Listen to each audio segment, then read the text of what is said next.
All right, so in this video, I'm going to go through the first 6 sections of chapter 14. I'm going to move through them pretty fast because the material is, quite frankly, very easy. It just has some new notation and vocabulary that you likely haven't seen before. If you have not already viewed the 3 blue, 1 brown video introducing the topic of vectors, that'll be in a link in the video description down below for this one as well. Please watch that first. Okay, so vectors are going to be something that has both a magnitude and a direction. If it doesn't have a direction, so it only has magnitude, we're going to call that a scalar. A scalar is really basically just a number, okay? You can really think of it like that. This entire chapter is going to be about how scalars and vectors can cooperate with each other. And they can mingle in really one of two ways. We're either going to add 2 vectors together, or we're going to multiply a vector by a scalar. That's the vast majority. Certainly all we'll talk about in this video. Later on, we'll talk about how to multiply 2 vectors together.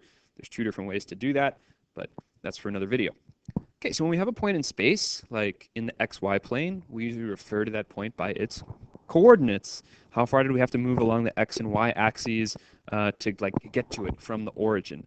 And we've got a similar thing going here with vectors. All right, so when we have a point, which will be this capital A here, if I want to refer to its position in space, I can do so by using what's called a position vector. The simplest way to do it is to say I'm writing the vector from O to A.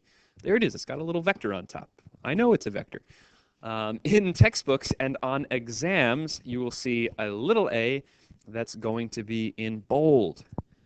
Now you, with your pens and pencils, cannot write in bold, so you do not have my permission to simply write a lowercase a to represent a vector. I will always mark you wrong, and I will assume that you are referring to a scalar if you only write the letter. So if you want to write it, you need to either do it this way over here, or what I'm going to model for you is writing it as a little a with a vector on top. Or, I mean, here we've got a little squiggly. You could do a with a bar on it. You could do like a probably with a dot on it. Something on top to let me know that it's a vector. It's all going to be fine. I'm going to use the arrow notation.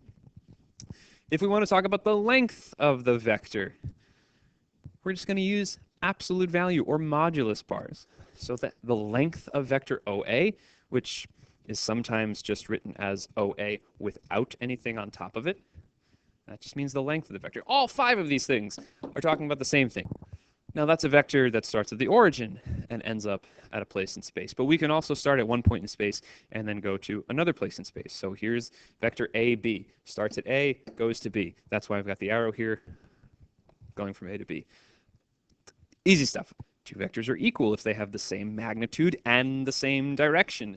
If they have the opposite direction, like in this case, we're going to say that those 2 vectors are parallel to each other. They don't need to be the same length to be parallel to each other, right? This vector and this vector are parallel to each other. They're not equal, though, because one is clearly longer than the other. Last thing, if 2 vectors have the same length, but they're pointing in opposite directions, not only will I say they're parallel, but one is actually the negative of the other. I think that makes a lot of sense. Are you bored yet? Let's do some problems. All right, we got some equilateral triangles here. That's going to be important to work these out. Which of the following statements are true? So is the vector from E to B, is that the same vector as vector R over here? Yes, they're clearly going in the same direction and they have the same length. Is the magnitude, of vector P equal to the magnitude of vector Q? Yes, those 2 vectors definitely have the same length because those are equilateral triangles. So that's certainly true. Is vector BC the same as vector R? Well, they have the same length, but they definitely do not have the same direction. So no, those are not equal to each other. Is vector DB the same as vector Q? Same length, they're parallel, but they're going in opposite directions, so they are definitely not equal to each other. So they're definitely not equal to. So they're definitely not equal to.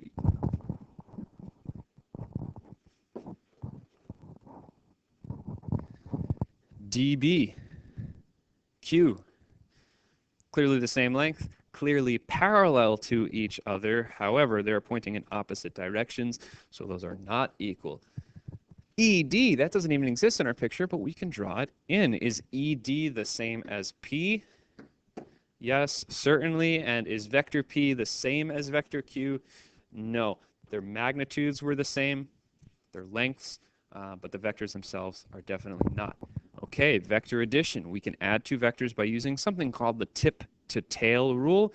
We start off by drawing the first vector, and then at its tip, we attach the tail of the second vector.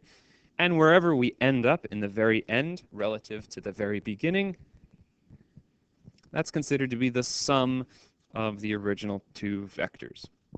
And of course, we can also have this very boring vector called the zero vector. And hey, look at this. If I add a vector plus the zero vector, I just get that vector back. This might seem really, really obvious to you because you're thinking about numbers. And this is not the only example of this that we're going to see in this chapter. I know you're used to dealing with real numbers, but this is really important, so take it in. Vectors are not numbers. You might consider it to be a list of numbers, but a vector is not a number. So please don't take this for granted that a vector plus a zero vector is the same as the zero vector plus a vector, which is the same as just the original vector.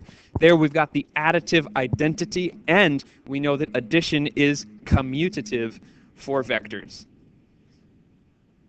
And it wouldn't be safe to assume that. In fact, we're going to see soon there are some properties of real numbers that will not be true for vectors. And down below, we even see that we can add the negative of a vector to itself and then end up with the zero vector, also true for real numbers. As I said, this is not the only example of this. We're going to see some more coming up soon. But before we do, let's just put some of this into practice. Here's two vectors, P and Q. What would the vector P plus Q look like? Well, if this is P and this is Q, then vector P plus Q looks like that.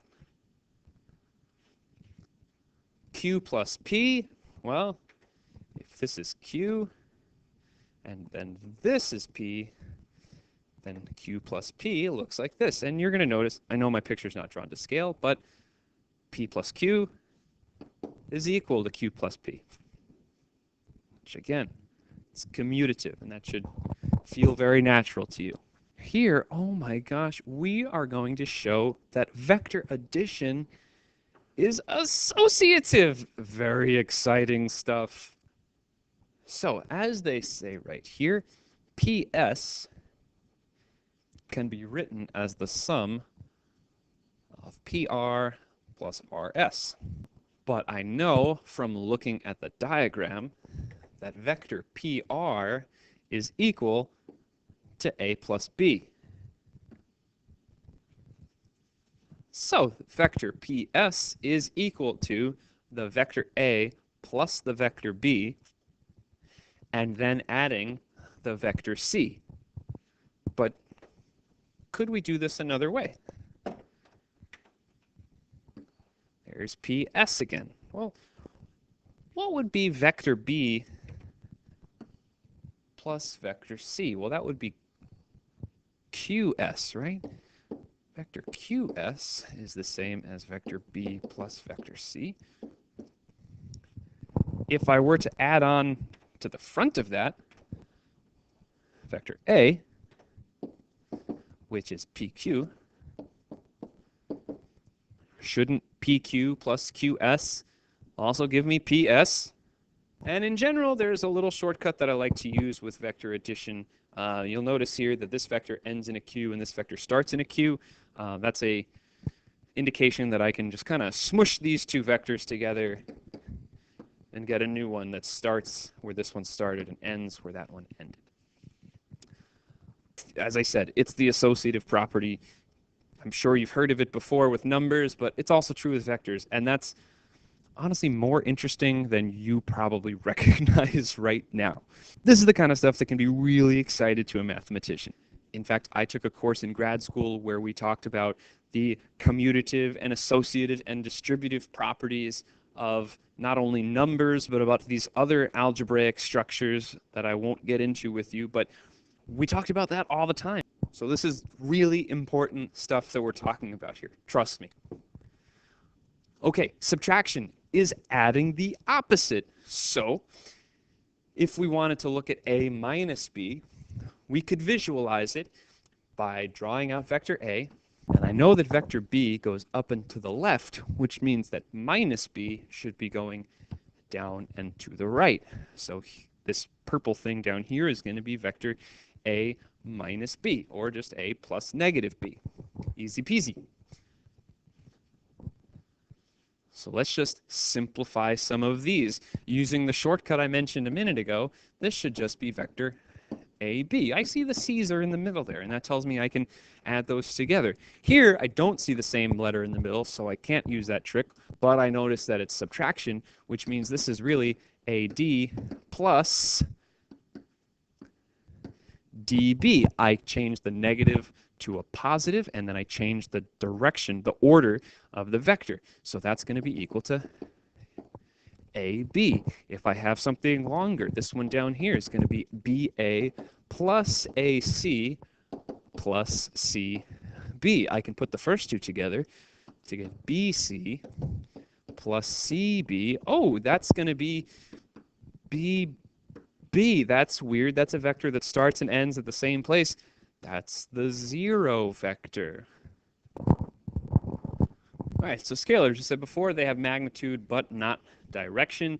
And for us, in terms of vectors, if I multiply a vector by a scalar, it's the same as adding that vector to itself a certain amount of times, as we see here.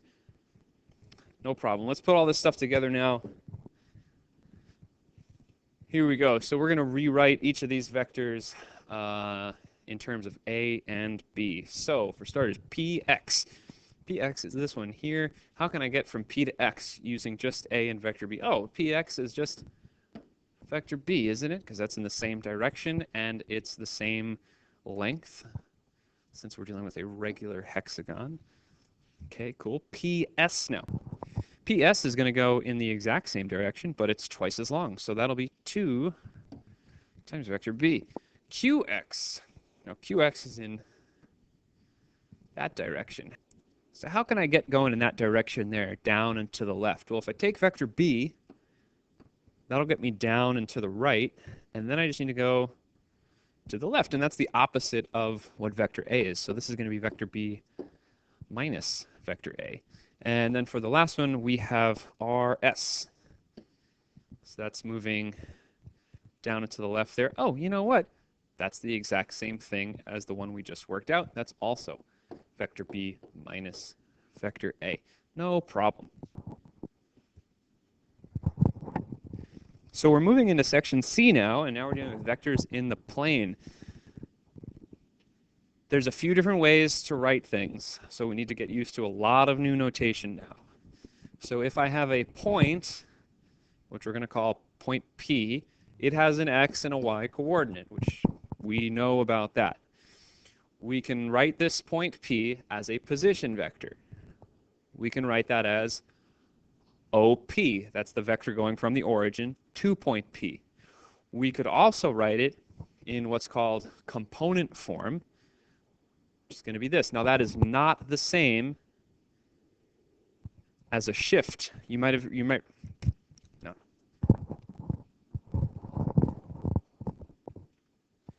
We could also write it in what's called component form.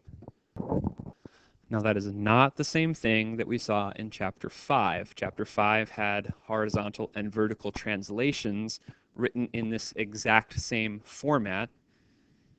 You need to tell from the context of the question what this notation means. Anyway, we've also got a third way to write this vector, which is something called unit vector form, where we take x as a scalar multiplied by vector I plus y times vector j. What are vectors I and j? I is just the vector 1, 0, so that literally moves 1 unit along the x-axis, and it's something called the base unit vector. It's called a unit vector. We'll see this in a minute. A unit vector means it has a distance of 1, a length of 1, I should say. Don't worry about the base part. That's not really important. Anyway, it's a unit vector in the x direction. J as a vector 0, 1. That's going to be the unit vector on the y-axis. Do not worry about the bottom part of this. I'm including it in this presentation just to make a note that we don't really need to worry about this particular vocabulary. This is very important if you go on to study further linear algebra.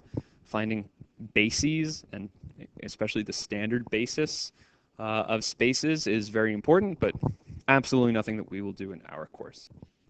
So we're going to write each of these in vector form. This will be 3i plus 4j. How does that look like in a diagram?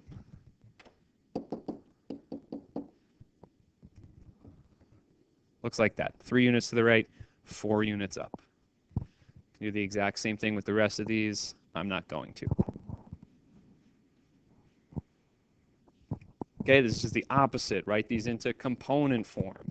So letter B, this is going to be a -1 for the x and 3 for the y. How does that look?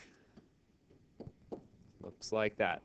1 to the left, 3 up. -5j, that's 0, -5. So we're going down here. Easy stuff. So the magnitude, or the length of the vector, we talked about this earlier, but how do we calculate it? It's really just using the Pythagorean theorem. Okay, if we know that a particular vector has components 2, 3, that means that we can draw a right triangle with sides 2 and 3. And then we can definitely figure out what that distance is. Algebraically, here it is. We're taking the square root of the square of the first component plus the square of the second component. I mentioned this earlier. Unit vector has length 1. Okay, finding the lengths of some of these. So this first one is going to be the square root of 1 squared plus 1 squared, which is the square root of 2. Cool. This second one, I know the answer is 13 because I know my Pythagorean triplets, but if you don't, that's going to be the square root of 25 plus the square root of 144, which is the square root of 169, which is 13, as I said. This one's going to be the square root of 3 squared. 3. This one over here, square root of k squared, which is k. So which of these are unit vectors? Well, this first one definitely is. That clearly has a length of just 1. Some of these other ones might not be obvious. I mean, like letter C, you might think that that's a unit vector because 2/3 plus 1/3 is 1. But hang on a second. If I take the square root of 2/3 squared plus 1/3 squared, that's going to be the square root of 4/9 plus 1/9, which is the square root of 5/9, and that's not equal to 1. So that is definitely not going to be a unit vector. Letter D, on the other hand, letter D, when I square both of these, that's going to be the square root of 9/25 plus 16/25, which is 25/25. Yeah, that equals 1. So that is a unit vector. I think letter B is also a unit vector, right? It's going to be the square root of, when I square 1 over root 2, I get 1/2. So yeah, that's a unit vector too. It's not always obvious just from looking at it in component form. You got to use the formula. So now we're being told that these are unit vectors, but we want to figure out what the value of k is. And there might be more than one value. So for example, for both A and B, k could be 1, but it could also be -1. Now I didn't really use the algebraic rule for A and B, and I guess I don't really need to use it for C either. If I need this to have a distance of 1, then it should be kind of obvious that k has to be equal to 0. But for these other two, I'll model it with using the formula. So for part D, we know that the square root of k squared plus k squared has to be equal to 1. So we just solve for k, right? So we're going to square both sides and then divide by 2. So I have k squared is equal to 1/2. And that means that k should be equal to plus or minus 1 over the square root of 2. We actually saw that one on the previous page. It was hanging out right here. Didn't actually matter what those signs were, because when I square them, the negative went away anyway. They always became positive. So finally, for letter E, just to finish it up, this is going to be the square root of 1/2 squared plus k squared is 1. We square both sides. We subtract the 1/4, so k squared is equal to 3/4.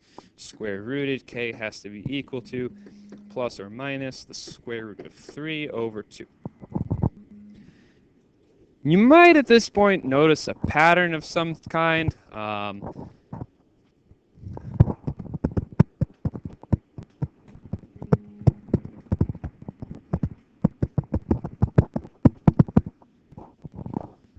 Extending this just a little bit further, we've got a vector v. We know that its magnitude is root 73. What could p be? So root 73 is going to be equal to the square root of 64 plus p squared. We're squaring both sides. We're subtracting 64. We've got 9 is equal to p squared. Square root that. Plus or minus 3. Vector addition now, when we think about components, I think that these rules should just make sense, and you should accept them without worrying about how to derive them from this picture, but it's there if you want to look at it.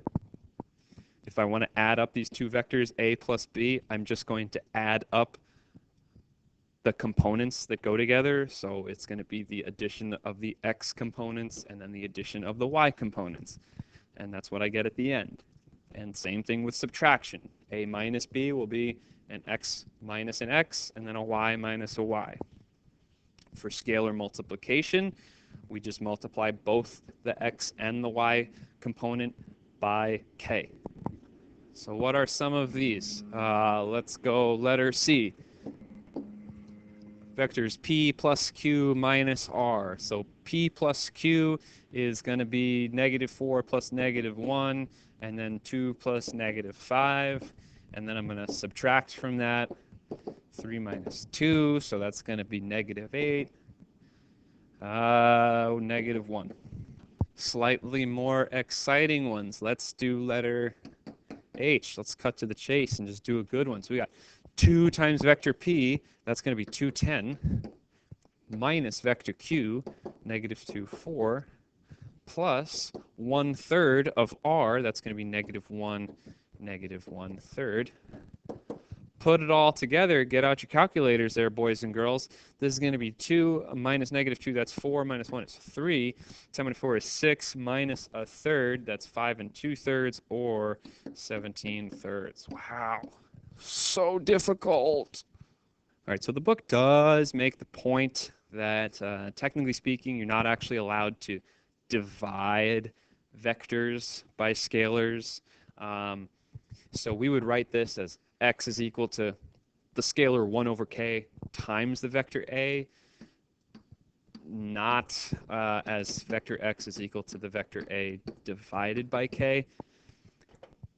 This is technically true, and this gets important when you get into like really higher level math. For us, I can't think of a single example I've seen where this would not be accepted as correct. So I think it's perfectly fine. But just in the name of being as technically correct as possible, yeah, you really shouldn't be dividing vectors by anything. That said, here we are told that k times vector x should be equal to vector a. That means that k times x1 has to be equal to a sub 1, and k times x sub 2 has to be equal to a sub 2. Now over here on the right, I'm dealing only with numbers now. There are no vectors here. So I could obviously just divide by k, and I might write it like this. And then I might be convinced that I should write out then that the vector x1, x2 should be equal to the vector a sub 1 over k, a sub 2 over k, From here, I can then say that the vector that's made up of x sub 1, x sub 2 must be equal to the vector made up of a sub 1 divided by k, a sub 2 divided by k. Those are both numbers right now, so they're allowed to be inside of a vector. If I then factor out the k that we're dividing both sides by, we get the desired result that vector x is going to be equal to 1 over k times vector a. That's how I would write the answer. I would not write it as vector a divided by k, although, as I said, I think you could get away with it. So we talked about position vectors from the origin. We can combine two position vectors coming from the origin to write a position vector coming from a particular point. The main thing to remember is that if I want vector AB, then its components are going to be the components of B minus the components of A. So we're going to start at the tip of the vector and then subtract the components from the tail. All right, so here we have a parallelogram, and we're going to be tasked with finding out the coordinates of point D. Now, I know from previous mathematics that I've learned in life that I can figure out the coordinates of D without thinking about vectors. I mean, to get from B over here moving to the left to A, I know that my x-coordinate has to go down by 5, and my y-coordinate has to go down by 1. This line is going to be parallel to this line, so the same thing should happen when I go from C to D. My x-coordinate needs to go down by 5, and my y-coordinate needs to go down by 1. So -1, -2 is going to be the answer. But let's do it the vector way, shall we? Because again, this is going to make things much more easy for us when we move into 3 dimensions to do similar problems there. Okay, so vector AB. Vector AB, we're going to take the x value of B minus the x value of A. So that's 6 minus 1 is going to be 5, and then the y minus the y. Okay, 5, 1. So that's vector AB, and we're now going to use that to figure out what is the vector from C to D. Because remember, I don't actually know this yet. So since it's a parallelogram, I know that side AB and side CD need to be congruent and parallel. So vector CD is just pointing in the opposite direction as vector AB, so that will be -5, -1. So now, hence, let's use those vectors and the ideas from the previous slide to work out the coordinates of D. So we have vector CD needs to be equal to vector OD minus vector OC. Vector CD we know is -5, -1. Vector OD we don't know, so I'll call it XY. And vector OC we know is 4, -1. That's just coming from the coordinates of point C. Now adding that vector 4, -1 to both sides, we have -5 plus 4 and -1 plus -1 as the vector XY, which is clearly -1, -2. So there you have it. That's the way to figure out the coordinates of D using vector operations. Here we've got 2 points, A and B. Let's figure out what is vector AB. Vector AB, by definition, is going to be, we said that's the x value of B minus the x value of A, so 3 minus -1, that's 4, and then the y value of B minus the y value of A. That's vector AB. What is the magnitude of that vector?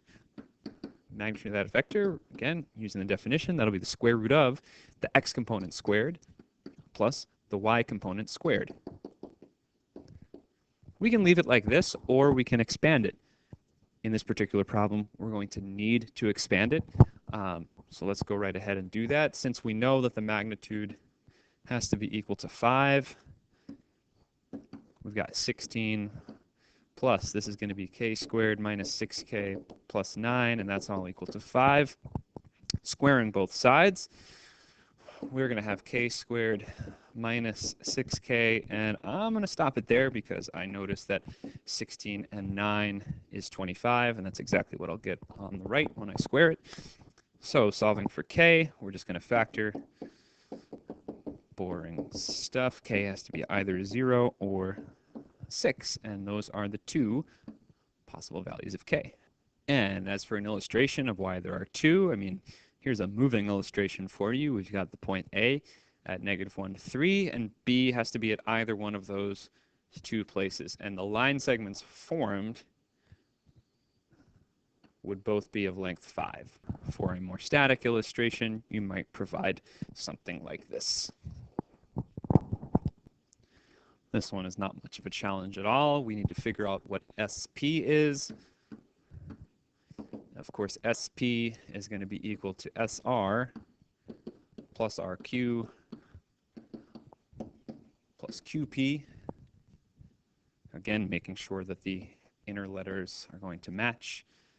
The resultant will be the outermost letters. So in this case, SR is going to be 3, -2, because we're switching that one around. RQ has not changed. And then QP is going to be switched around. Adding those together, we have 6, and we have -5. Just to showcase one more example of where a vector technique will get us to the same answer as a very different technique, let's work out what the coordinates of M are. So I don't know what M is, so we're just going to call it xy. But I know that the vector BM needs to be equal to the vector MA. They're both along the same side of a triangle here, so they're clearly pointing in the same direction, and we're told that they're congruent. So what are these vectors? Well, BM is going to be x minus -1 and y minus 2. And MA is going to be 3 minus x and 6 minus y. And if we look at these just by component, if I were to set x plus 1 equal to 3 plus x, I'm going to find out that x has to be equal to 1. And if I set y minus 2 equal to 6 minus y, I'm going to work out that y has to be equal to 4. So the coordinates of M have to be 1, 4. But just as a different option to do this, you could have tried the midpoint formula. The midpoint formula would say that since M is halfway between B and A, given that these two sides are congruent, that makes M the midpoint of BA. And the midpoint formula would say that the x value has to be the average of the two x values. And the y value should be the average of the two y values. And of course, you're still going to get the point 1, 4 out of that. The rest of this problem I'll leave to you. There's nothing of real interest or challenge there. And that's the end of this section. See you next time with vectors in space.